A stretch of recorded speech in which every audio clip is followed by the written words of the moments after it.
Hi, I'm Anupma Diddi. I'm handling the L&D vertical in Eduvate, and we in the L&D team try and help the internal team, whether it is the academic team, the operations team or the sales team, to go out there and achieve the organization's goals.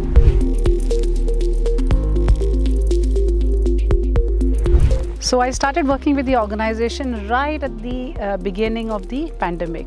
At that point in time, all of us housebound L&D professionals were looking at ways to enable the education sector. And it was one of the most interesting experiences for a person like me who was used to the chalk talk, the activity-driven classroom teaching training processes. I actually had to sit and create learning videos myself at home. For a person like me who could not even take a selfie, having to create 30-minute videos was one of its kind experience.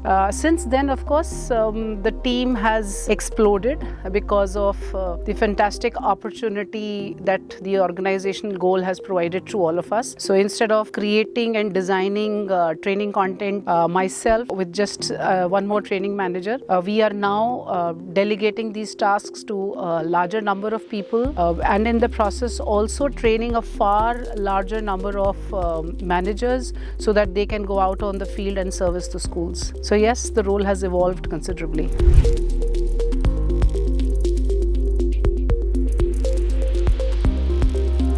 So the feedback from the trainees has been one of the driving factors for changing the content because of the changing demands of the training itself. So from a completely online training in the first year of pandemic, we have now moved on to a hybrid mode. And because of that, the feedback that we have got from the trainees has varied. It has varied from simple feedback like you should have smaller modules. When I say smaller, when they mean smaller, what they mean is shorter duration of time. Then there are people who say that certain modules do not work very well online, so you should provide us offline sessions for that. Then there are trainees who say that we don't really need a training for this from a person, just provide us a self-paced learning module and we'll manage on our own. So based on this variety of feedback from the participants and from the users, which could not necessarily be the direct participants in the training session, we have changed our design basis duration of the training, basis how the training is provided, whether it is completely online or it is hybrid or it is self-paced learning.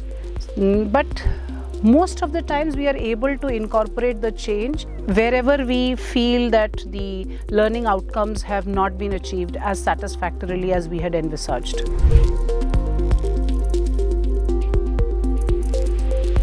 I definitely am not inclined towards either in-person or online. Hybrid is the answer because there are certain sessions which are best delivered online, especially the ones which are data-driven or process-driven. But wherever attitudinal change is required, yes, offline works better because you can see the participants study their complete body language. So a mix of both is what is the need of the hour and works well in most situations.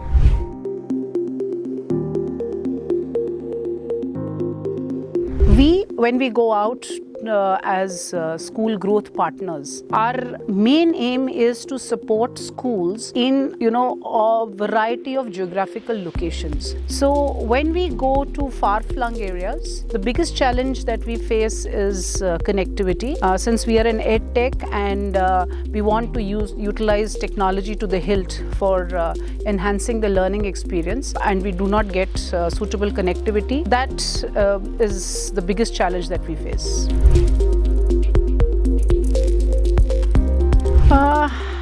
I don't know about just women. I think Eduvate is empowering both genders. And when I think about myself, what problems do I face? It's hard for me to say that I find a problem because I'm a woman. You know, the stereotypical that you're not able to look after the family, I think most of us manage, because especially if you have supportive spouse, so that's not a problem I face. But maybe on practical ground level, traveling could be an issue. So Eduvate is supporting women there, especially our lady managers, by providing them safe, provisions when they are traveling.